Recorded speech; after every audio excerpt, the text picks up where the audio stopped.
মাছ ধরতে গিয়ে জীবন নাশ। ডম্বুর জলাশয়ে মিলল নিখোঁজ বৃদ্ধের নিথর দেহ। অপেক্ষায় ছিল পরিবার, ফিরল শুধু গভীর শোক। তীর্থমুখে নেমে এলো কান্না আর রহস্যের ছায়া। ডম্বুর জলাশয়ে মাছ ধরতে গিয়ে মর্মান্তিক পরিণতি হলো এক মৎস্যজীবীর। জলাশয়ের জলে বৃদ্ধের মর্মান্তিক মৃত্যু। মৃতের নাম নারায়ণ শুক্ল দাস, বয়স আনুমানিক ৭১ বছর, বাড়ি তীর্থমুখের করইছড়া এলাকায়। জানা গেছে, শনিবার সকালে প্রতিদিনের মতো মাছ ধরতে ডম্বুর জলাশয়ে গিয়েছিলেন তিনি, কিন্তু সন্ধ্যা গড়িয়ে রাত হলেও আর বাড়ি ফিরেননি।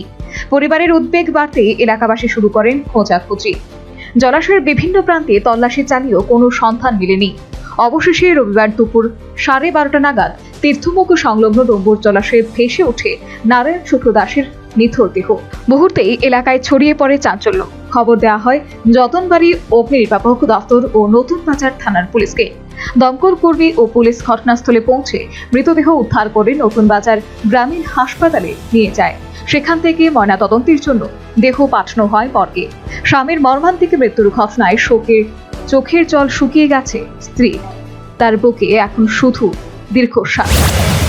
আমার কাম কাজ তো নাই, গরু আর কতক্ষণ বয়ে থেকে মানুষ ওই চ্যানেলে ফাঁসে মাছ বাইসাইয়া মাছটি ধরে মানুষের যাইতে আমি কতক্ষণ বয়ে থাকি, তারা লোকে গিয়ে আমিও কদূর বইয়া থাকি।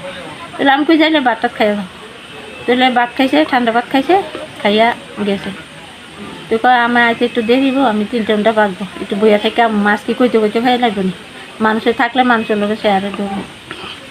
এই গেল রে বাবু। কিবার দিন গেল? এটা শনিবার দিন। কালকে শনিবার কটার দিন নাগাদ গেল? গেছে বাড়ি থেকে 8:30 9টা বাজে। সন্ধ্যা না সকাল। তারপর আর খোঁজ খবর আপনারা পাচ্ছেন না? না, আমি তো বলেছি আয়া করবো, আমার কাছে আমি একটু দেরি করে যাবো, যখন 4টা বাজেছে গা।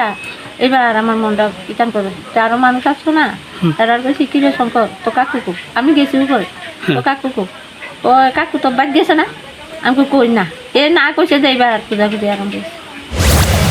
কিভাবে এই ঘটনাটি ঘটলো তা নিয়ে ধোঁয়াশা তৈরি হয়েছে। তবে এই মর্মান্তিক মৃত্যুর ঘটনায় গোটা তীর্থমুখের পাশাপাশি করইছড়া এলাকায় নেমে এসেছে গভীর শোকের ছায়া। পরিবারের কান্নায় ভারী হয়ে উঠেছে পরিবেশ। Bureau report, news vanguard.